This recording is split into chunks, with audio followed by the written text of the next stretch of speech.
সংস্কার এবং বিচারবিহীন যদি নির্বাচন দেওয়া হয় এবং কেবল কোনো একটি দলকে ক্ষমতায় বসানোর জন্যই যদি নির্বাচন চাপিয়ে দেওয়া হয় সংস্কার এবং বিচার ছাড়া, তাহলে তা অবশ্যই মেনে নেওয়া হবে না।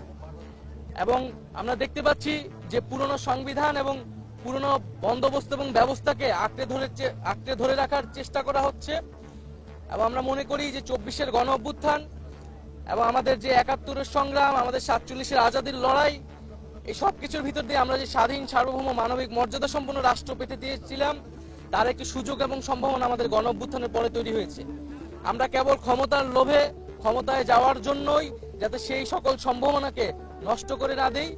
এবং আমরা দেখতে পাচ্ছি যে একদিকে ক্ষমতায় যাওয়ার জন্য এক ধরনের নির্বাচনকে চাপিয়ে দেওয়া হচ্ছে বিচার এবং সংস্কার প্রশ্নকে পাশ কাটিয়ে, অন্যদিকে ফ্যাসিস্ট শক্তির পুনর্বাসনের জন্য নানা ধরনের পায়তারা চলছে।